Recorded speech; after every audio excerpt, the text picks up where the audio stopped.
उनका त्यौहार कह लीजिए या उनका इज्तिमा कह लीजिए, पूरे मुल्क भर से वहाँ लोग आ रहे हैं, मीडिया वाले दिखा रहे हैं साहब उसमें कोई औरत आती है, वो जो है उसने दुनिया को त्याग दिया है, वो शादी नहीं करेगी। अब उसमें कोई बाबा जी आए, बाबा जी का हाथ ऐसे उठा हुआ है, मीडिया पर दिखा रहा था कि 12 साल से बाबा जी का हाथ ऐसे उठा हुआ है।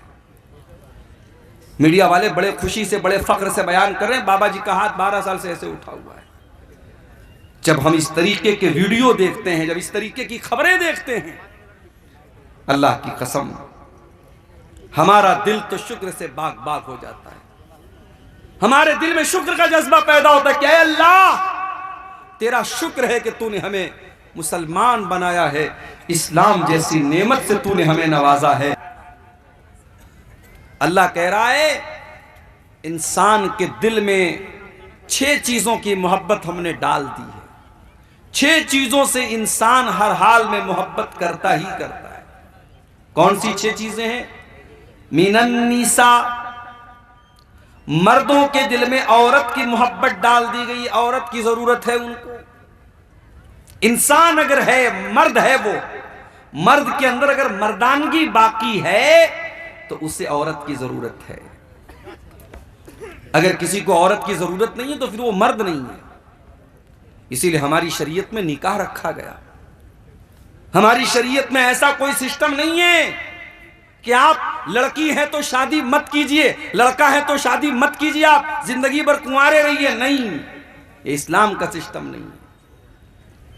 अभी आजकल चल रहा है हमारे उत्तर प्रदेश में, हमारे गैर मुस्लिम भाइयों का एक बहुत बड़ा उनका त्यौहार कह लीजिए या उनका इज्तिमा कह लीजिए, पूरे मुल्क भर से वहाँ लोग आ रहे हैं, मीडिया वाले दिखा रहे हैं साहब उसमें कोई औरत आती है, वो जो है उसने दुनिया को त्याग दिया है, वो शादी नहीं करेगी। अब उसमें कोई बाबा जी आए, बाबा जी का हाथ ऐसे उठा हुआ है, मीडिया पर दिखा रहा था कि 12 साल से बाबा जी का हाथ ऐसे उठा हुआ है।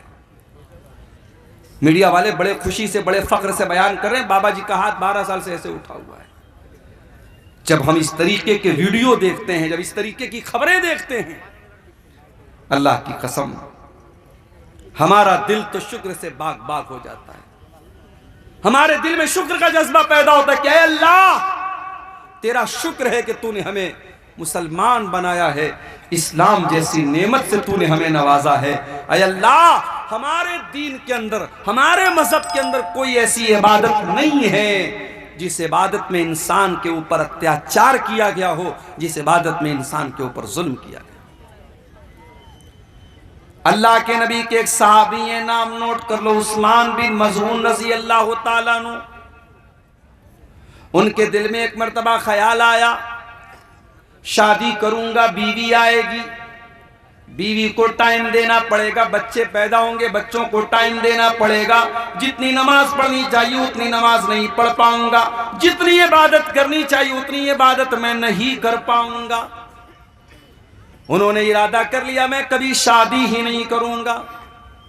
फिर दिल में ख्याल आया कि मैं तो मर्द हूं और जब तक मेरे अंदर मर्दानगी बाकी है तब तक औरत की ख्वाहिश मेरे अंदर बाकी रहेगी। हजरत उस्मान बिन मज़ऊन रज़ी अल्लाह ताला ने अपने आप को, अपनी मर्दानगी को खत्म करने का फैसला कर दिया। मैं इशारे में आपको समझा रहा हूं, समझदार होंगे आप समझ जाएंगे। मर्द के जिस्म के अंदर जो मर्दानगी की अलामत होती है, हजरत उस्मान बिन मज़ऊन, और ये बात भी नोट कर लीजिए, ये वो वाले उस्मान गनी नहीं है जो अल्लाह के नबी के दामाद थे, ये दूसरे सहाबी हैं। इनके वालिद का नाम मज़ऊन था। उस्मान इब्न मज़ऊन रज़ी अल्लाह ताला अन्हु ने अपने आप को खसी करने का इरादा कर लिया। जैसे बकरा होता है ना, बकरे को खसी कर दिया जाए तो फिर वो इस लायक नहीं होता कि फिर वो जो है वो किसी दूसरी बकरी के साथ वो जा सके और फिर विलादत हो सके।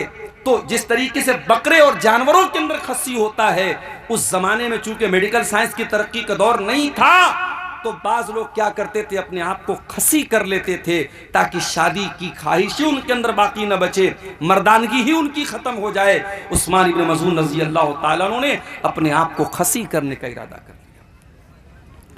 जब अल्लाह के नबी को पता चला, आपने उनको बुलवाया, आपने कहा उस्मान इन्नी लम उमर बिर रहबानिया, ऐ उस्मान बिन मज़ून में मुझे रहबानियत का हुक्म नहीं दिया गया है।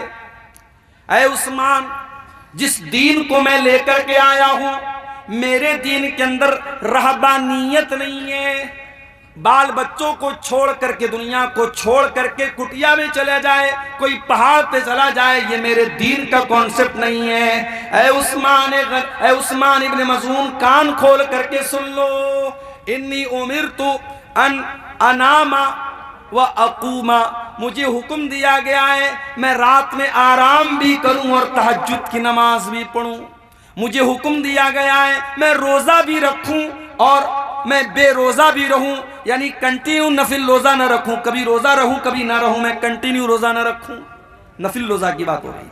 और मुझे निकाह करने का हुक्म दिया गया है कि मैं निकाह करूं, बीवी रखूं, बीवी रखने के लायक ना हो तो तलाक दे दूं। मुझे निकाह का और तलाक का भी मेरे शरीयत के अंदर ऑर्डर दिया गया है। और ऐ उस्मान बिन मज़ून, यही मेरी शरीयत है और यही मेरा तरीका है। फमन रगिबा अन सुन्नती फलैसा मिन्नी, जो मेरे तरीके से हट जाए उसका मुझसे कोई ताल्लुक नहीं है। ऐ उस्मान, कान खोल करके सुन लो, अगर तुम मेरे तरीके से हटना चाहते हो तो कान खोल कर मेरी वार्निंग सुन लो, फिर मुझसे कोई ताल्लुक नहीं रहेगा।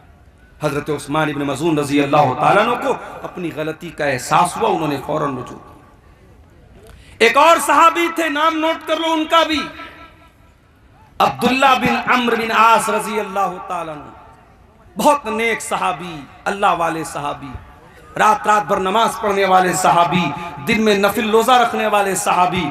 शादी हुई, बीवी के पास जा ही नहीं रहे, बीवी के पास जा ही नहीं रहे, बीवी का हक ही अदा नहीं कर रहे हैं।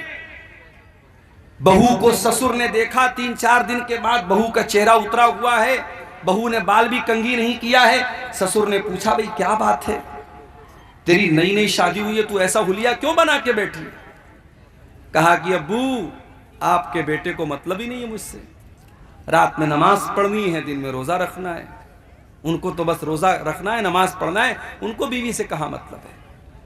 ससुर समझ गए कि मसला क्या है, लेकिन बहुत सारी बातें बाप डायरेक्ट बेटे से नहीं बोल सकता।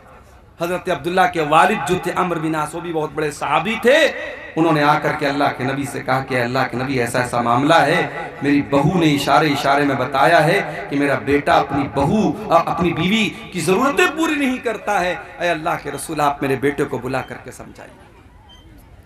अल्लाह के प्यारे नबी ने हजरत अब्दुल्ला को बुलवाया। आपने कहा, अब्दुल्ला, मुझे पता चला है कि तुम रात रात भर नमाज पढ़ते हो। कहा, अल्लाह के नबी, बिल्कुल सही बात है। आए अब्दुल्ला, मुझे मालूम हुआ है तुम कंटिन्यू लगातार नफिल रोजा रखते हो। हाँ अल्लाह के नबी, ये भी बिल्कुल सही बात है, मैं रोजा भी रखता हूं, मैं रात रात भर नमाज भी पढ़ता हूं। आपने कहा, अब्दुल्ला, इन्ना लिअयनिका अलैका हक्का व इन्ना लिजसदिका अलैका हक्का व इन्ना लिज़ौजिका अलैका हक्का। आए अब्दुल्ला, तेरी आंखों का भी तेरे ऊपर हक है, तेरे शरीर का भी तेरे ऊपर हक है, तेरी बीवी का भी तेरे ऊपर हक है, तेरे मेहमान का भी तेरे ऊपर हक है, और तेरे रब का भी तेरे ऊपर हक है। अय अब्दुल्ला, सबका हक अदा करो, रात में नमाज भी पढ़ो और आराम भी करो, बीवी का हक भी अदा करो, दिन में कभी रोजा रखो कभी मत रखो, कंटिन्यू लगातार नफिल रोजा न रखो। अय अब्दुल्ला, ये मेरा तरीका, इसको फॉलो करो। इस्लाम इतना प्यारा दीन है मेरे प्यारे साथी। इस्लाम में आपसे ये नहीं कहा गया कि आप औरत से दूर हो जाएं। अल्लाह कह रहा है, ज़ुय्यिना लिन्नासि हुब्बुश शहवात, लोगों के दिल में औरत की मोहब्बत डाली गई है, औरत की जरूरत पड़ेगी तुम्हें, और इसीलिए इस्लाम ने तुमको निकाह का हुक्म दिया है। और मैं एक बात महसूस करता हूं अपने समाज में, मैं तो बनारस में रहता हूं, आपके यहाँ का माहौल उतना मैं बहुत ज्यादा नहीं जानता, मैं अपने यहाँ में